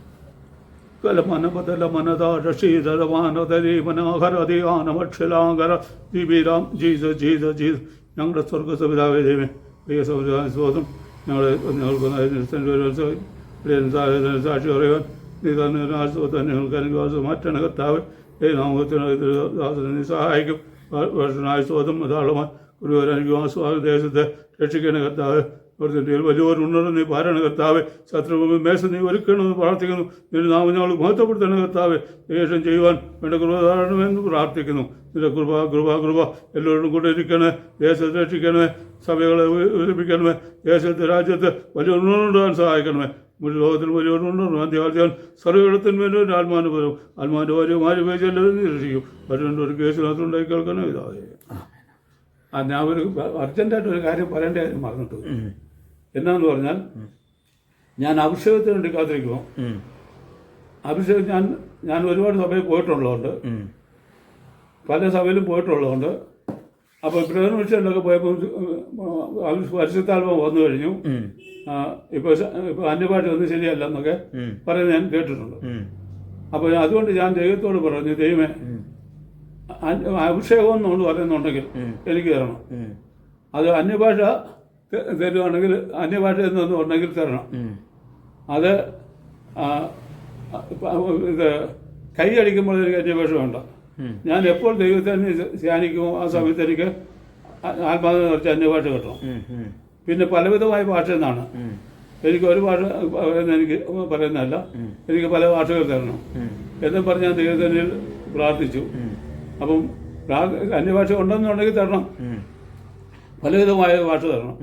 അതുപോലെ തന്നെ എനിക്ക് അങ്ങനെ ഞാൻ പ്രാർത്ഥിക്കുന്ന പറഞ്ഞ ഒരു ദിവസം ഒരു കൺവെൻഷനിൽ 1965 ഒരു കൺവെൻഷനിൽ രാത്രി 1 മണിക്ക് ഒരു പ്രാർത്ഥന നടന്നുകൊണ്ടിരുന്നപ്പോൾ ദൈവനെ അഭിഷേകിച്ചു. അപ്പം പലവിധമായ ഭാഷ എന്ന് പറഞ്ഞ ദൈവനെ അതുപോലെ തന്നെ അഭിഷേകിച്ചു, വലിയ ശക്തിയോടെ അഭിഷേകിച്ചു. ഇപ്പോൾ ഞാൻ പിന്നെ എൻ്റെ ഉദ്ദേശം ശരിയാണെങ്കിൽ ഞാൻ പല ഭാഷയിലാണ് അന്യഭാഷ പറയുന്നത്. ഒരേ ഭാഷ പറയാൻ പാടില്ലാതെ പലവിധ ഭാഷ എന്നാണെങ്കിൽ എനിക്ക് അങ്ങനെ തന്നെ തരണമെന്ന് പറഞ്ഞു. അപ്പോൾ ഞാൻ ചില ഭൂരിഭാഷ വെച്ചിട്ടാണ് ദൈവത്തോട് അന്യഭാഷ അഭിഷേകം പ്രാപിച്ചത്. പിന്നെ ഇത്രത്തോളം ദൈവം എന്നെ നടത്തി കൃപ കൃപ കൃപ എന്നേ ഉള്ളൂ, അല്ല ഇതൊന്നുമില്ല.